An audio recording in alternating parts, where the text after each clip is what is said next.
Life is a constant struggle. Sometimes things are easy, sometimes not so much. But one thing is for sure, whether you make the most out of life is mostly dependent on how you react to tough situations. You can get upset, panic, let it break you down, or you can be indifferent and unfazed. The more you are able to be unfazed by life's challenges, the more you will get out of it. So let's dive into how you can use Stoic indifference to become invincible to life's adversities. What is Stoic indifference? The Stoics had a value judgment system with 3 categories: virtue, vice. Indifferent virtue and vice are pretty self-explanatory. They are based on your own thoughts and actions. Everything outside of your control, on the other hand, is indifferent. Everything that happens is neither objectively good or objectively bad. It is your judgment of the event that paints it good or bad. One example that's used a lot to argue against Stoic indifference is cancer. Surely cancer is bad, right? Not objectively. Let's say that 2 different people got cancer, and both survived after a couple of months of treatment. After they both recovered, one of them says, "Getting cancer was the worst thing that happened to me. The chemo was painful, and I'm so unlucky to have cancer." The other person says, "Cancer was the best thing that happened to me. It was a reminder for me to stop focusing on the pointless things in life and focus on the things that truly matter. The chemo was painful, but it has made me a more resilient person and given me a newfound appreciation for my health. I'm so lucky to have had cancer." Are either of the 2 examples above unrealistic? Not at all. So how come the same event can be viewed by one person as bad and the other as good? The only explanation is that the event itself is indifferent, neutral. Whether they are good or bad is completely subjective. Let's say that one or both of them passed away from cancer instead.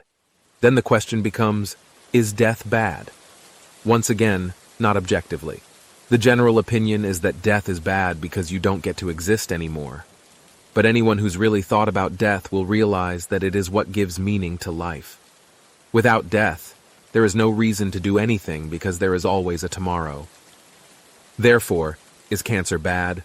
Only if you decide it is. The same applies to all things in life. Being indifferent doesn't mean you have to not care about anything. It just means you should accept whatever happens and see it as a good thing as much as you can. We are not in control of the outcome of any event. We can try our best to influence it, but it's ultimately not something that can be controlled. This is why the Stoics also had the concept of preferred indifferent.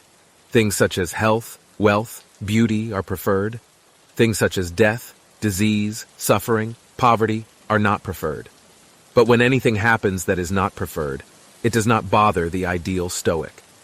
Understanding the concept of Stoic indifference doesn't make it easy to apply it to your life, so here are some tactics to help you use Stoic indifference.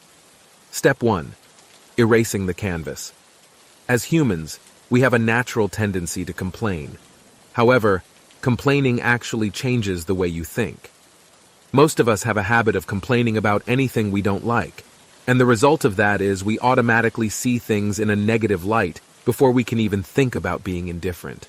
This might not sound like a big deal because everybody does it, but any linguist or neuroscientist would tell you that using negative language makes you think negatively, which makes you a more negative person.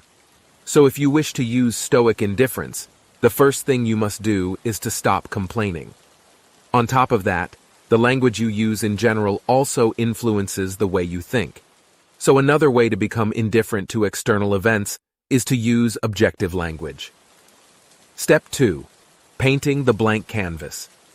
Once you are able to become indifferent to something, the next step is to be able to see it as a good thing.